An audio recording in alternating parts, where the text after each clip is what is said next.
Hey everybody, it's Ricardo Gorski, the founder of Tax One, where we help individuals and businesses pay as little tax as legally possible. And in this video, we are talking about the UK's AI tax surveillance and how the HMRC is using their system Connect, the new digital ID and all that to spy on you and find undisclosed or underreported assets, income, so that they can make even more money from you. And to start off the video, we are first looking at how the HMRC or the tax authorities in the UK specifically used to do it in the past. And for that, it's important to understand that in the past, the world was not as digital, connected and global as it is today, specifically with the internet. So in the past, the tax authorities mainly got their information from UK banks, but also the land registry. And so the tax authorities looked at what properties you own and if the cash flow, the rental income that you're receiving makes sense in regards to the land registry. But as business became more and more international, money got stored offshore in bank accounts that the UK had no insight into. Properties were bought in other countries where the UK didn't have direct access into the land registries of the other countries. And so more and more individuals, entrepreneurs, investors, businesses created multiple income streams and acquired multiple assets where the tax authorities had a hard time to track all of that and to streamline the taxes that these people and businesses owe to the HMRC. And so in 2010, the Connect system was implemented in the UK, which was a major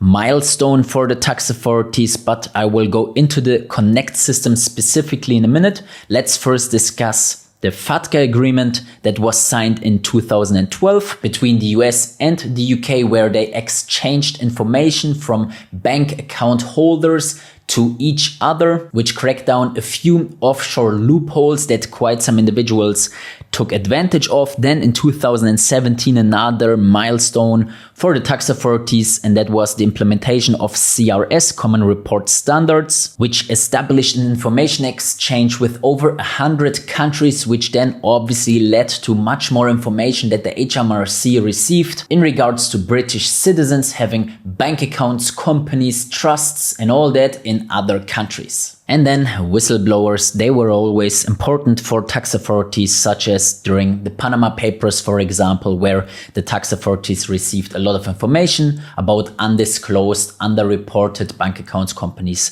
and all that. Anyways, that is the past. So this is how it used to be in previous years. And then from 2010, the Connect system in the UK helped the tax authorities, the HMRC, to switch from manual paper-based audits and investigations to an automated surveillance software. And here we have the official Wikipedia article about the Connect computer system. And let's just read out the first sentence, which is quite complex. Connect is a social network analysis software data mining computer system developed by HMRC UK that cross-references businesses and people's tax records with other databases to establish fraudulent or undisclosed, in brackets, misdirected activity. So this goes deep into exactly what I said earlier, where the tax authorities want to know everything about you and your financials. And especially in the UK, Scandinavian countries, or Germany, where I'm from, tax authorities are extremely radical and aggressive when it comes to finding out about such tax avoidance schemes or offshore activities, and that is why they use multiple sources of information for that. And here we have quite some information from Wikipedia itself, and that is the land registry for capital gains tax, as discussed earlier, insurance companies just above that, but also bank accounts and pensions, as said earlier. And what I personally find funny is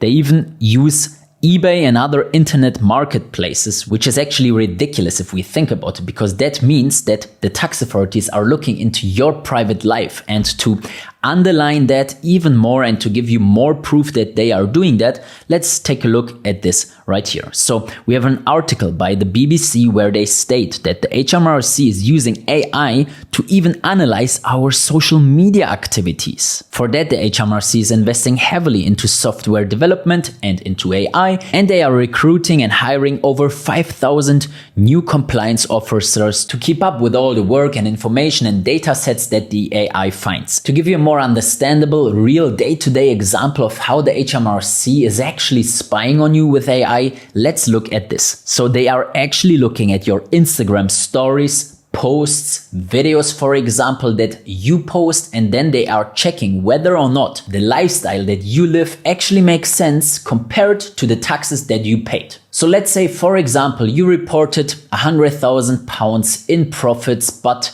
you are regularly traveling to expensive hotels, renting expensive cars and all that, then the AI will probably become suspicious and put a red flag next to your name so that a compliance officer then manually checks you and says, hey, it doesn't make sense that you are going to the Bahamas, to the US or to the UAE and renting expensive hotels and cars and eating expensive food, even though you are paying just so little here in the UK. And if you're thinking now that I'm exaggerating and that this is just a dystopian idea of what could happen in the future, no, this is already happening. To one of our billionaire clients that left the UK for Monaco, he recently received a letter from the HMRC that the banks in Monaco reported information to the UK where they still see him as a UK resident, even though he already left the UK for 2 years now, but he still owes money to the UK tax authorities,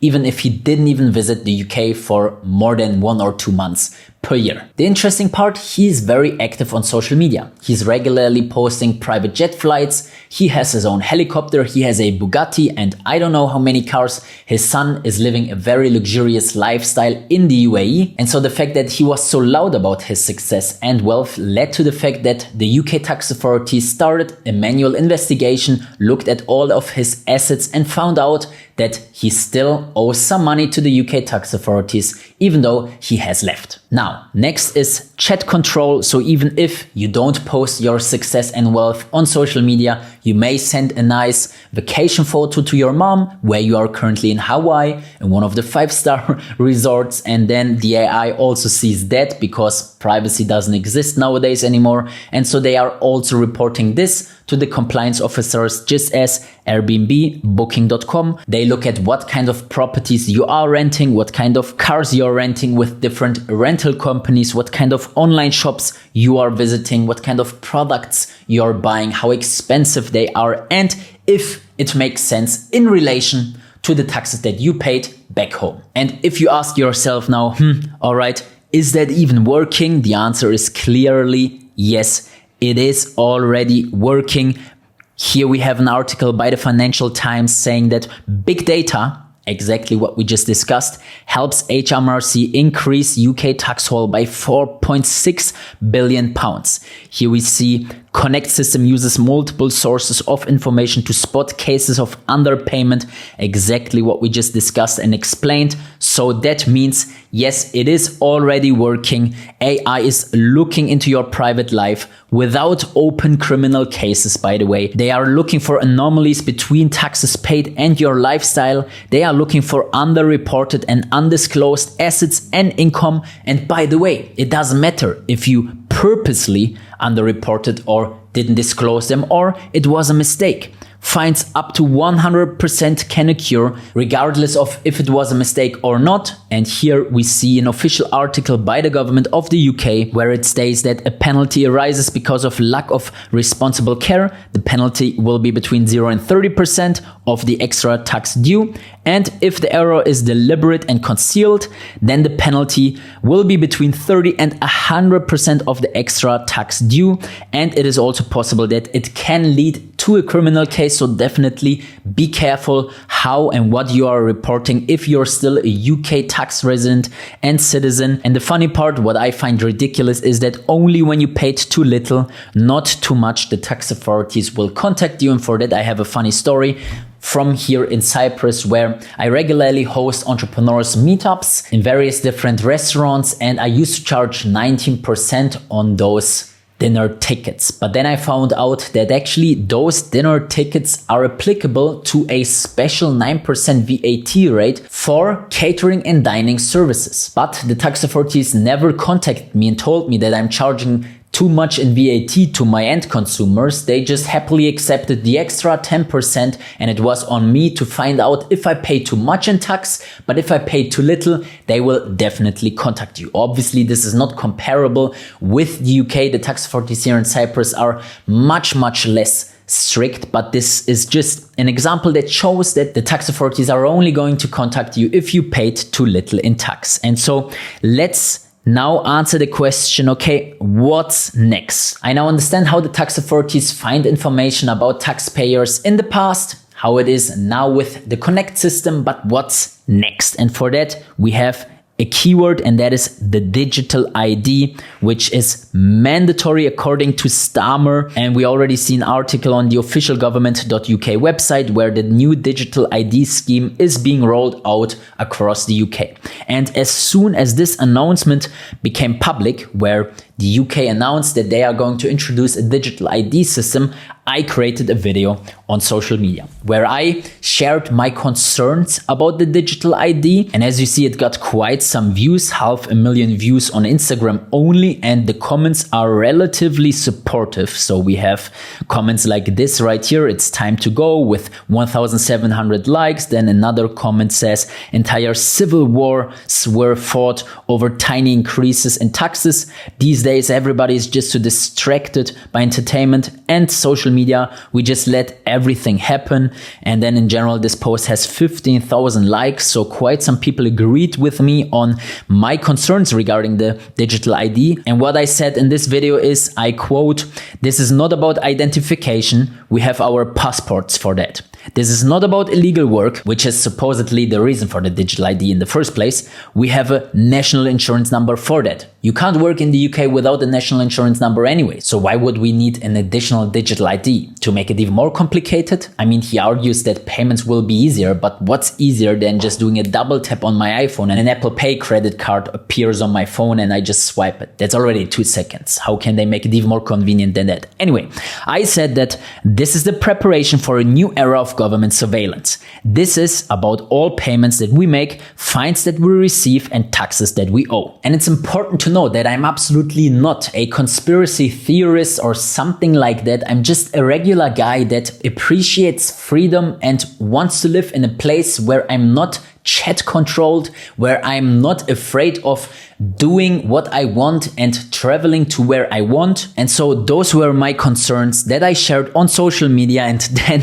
funnily, just 2 weeks later, Starmer traveled to India and admired their digital ID system, where they beautifully integrated payments within the digital ID. And so digital ID cards could be rolled out to access your own money, says Keir Starmer in extraordinary admission. And what I have to say regarding that is that if they connect eBay to the Connect system, they surely connect digital ID. And so there is going to be a centralized database that contains all private financial and business information about you, which is going to monitor all spendings, all earnings, all fines, and all tax records. And what I'm worried about is withholding measures via CBDC, because various different countries are already talking about a cashless society, about central bank digital currencies where they can just take money directly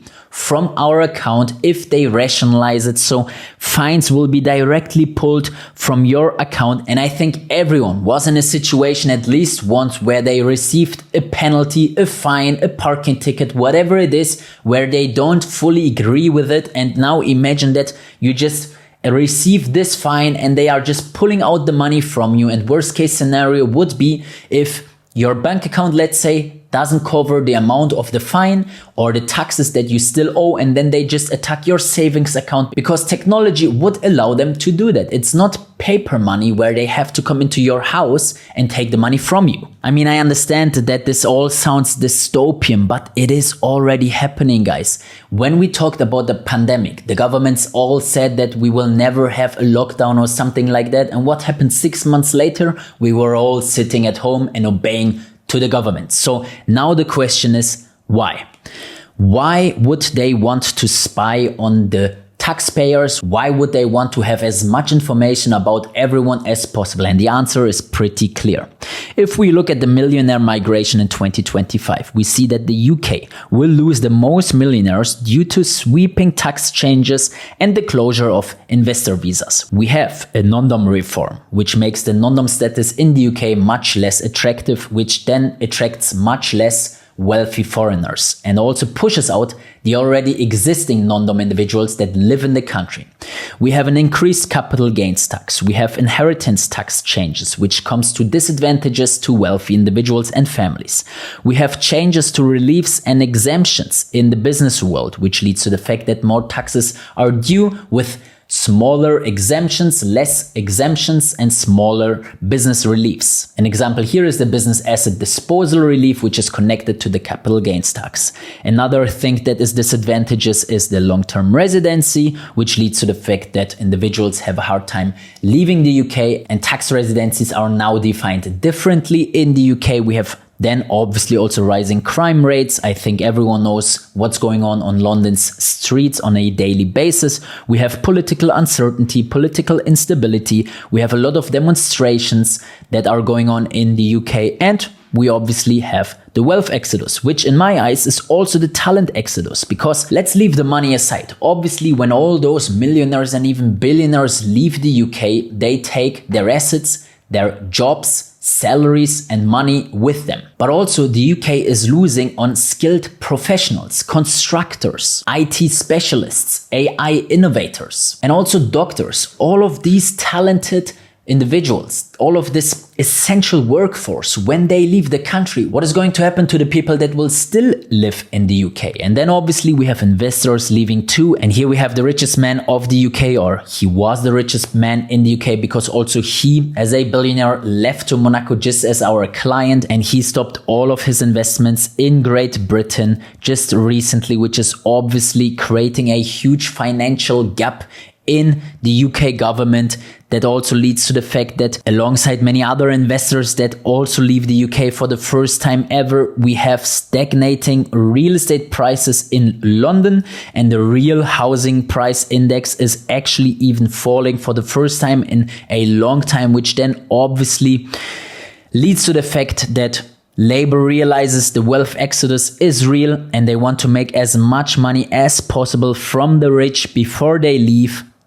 And AI helps them to catch as many as possible and rationalize it, which is obviously very important. And so the government of the UK published the transformation roadmap of the HMRC. And here we have a few paragraphs. Let's just read the first one. At the heart of the government's vision for HMRC is a modern tax system that raises the revenue we need to support the public finances, whilst reducing the time that people spend managing their tax affairs and freeing businesses time to focus on growth. Sure.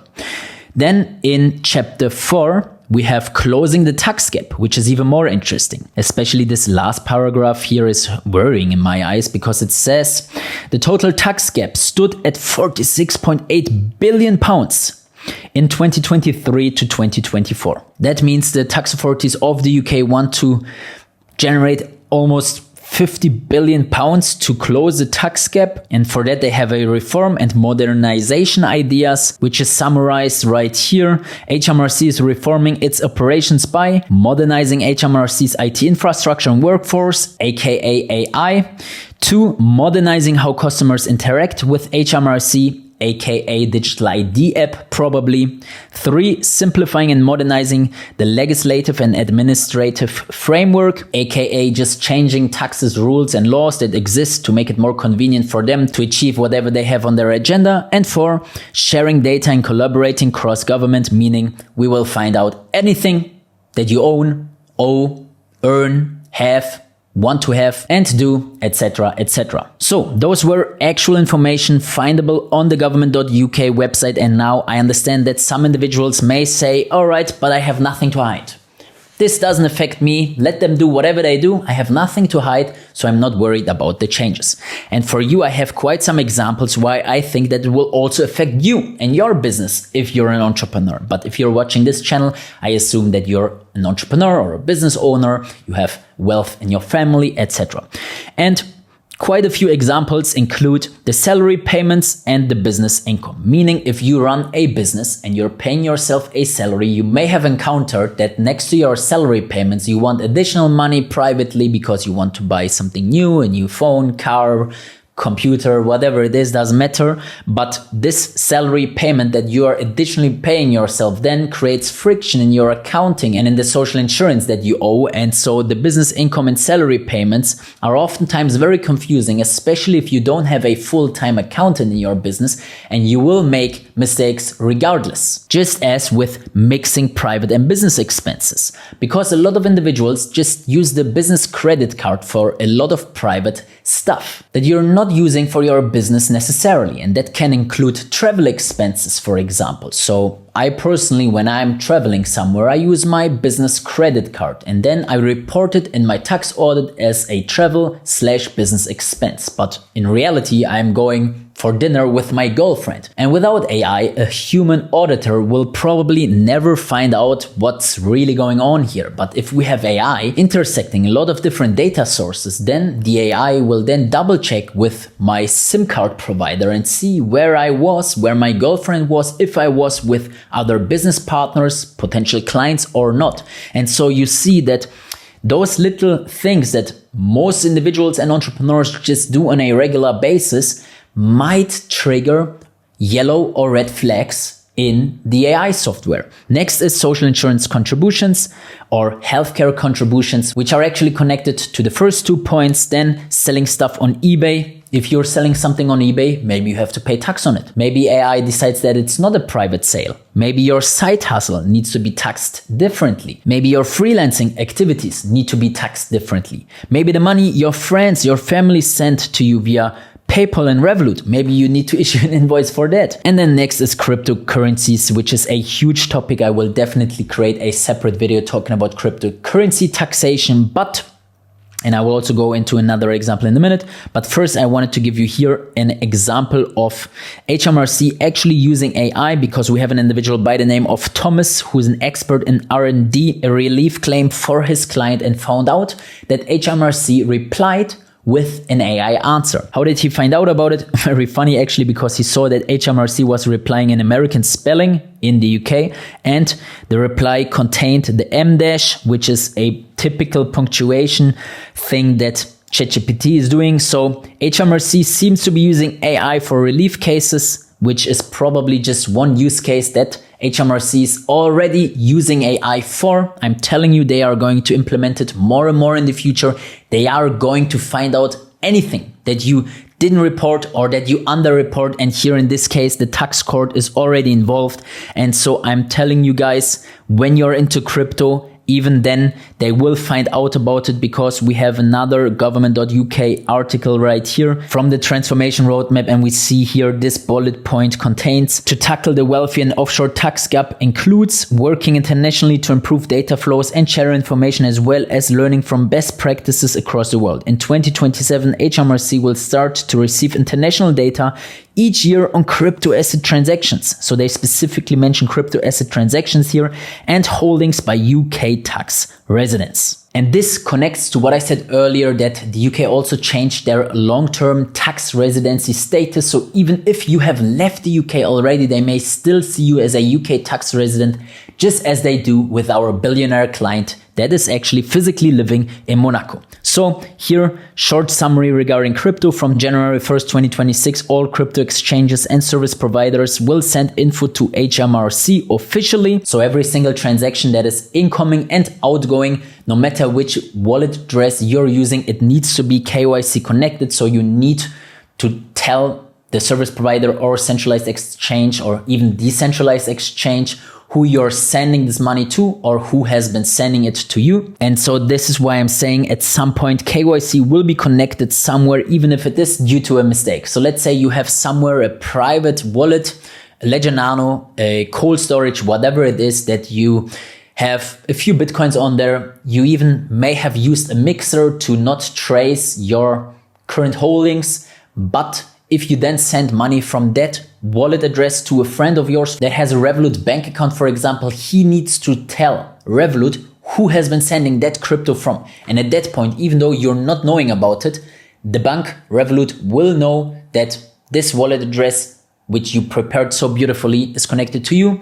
And then the HMRC will find out about your hidden cryptos. And at that point, you're screwed. And that's why I say the blockchain technology and the blockchain history always leads to today's wallets. And in my eyes, it's not worth to try to hide something with the risk of getting problems due to tax avoidance. So the conclusion from all of that is that every Brit must now declare all income, assets, holdings in a detailed and accurate manner. Just report everything you own, just report everything you earn, and just pay the taxes that you owe, and just then leave to a low tax country before it is too late.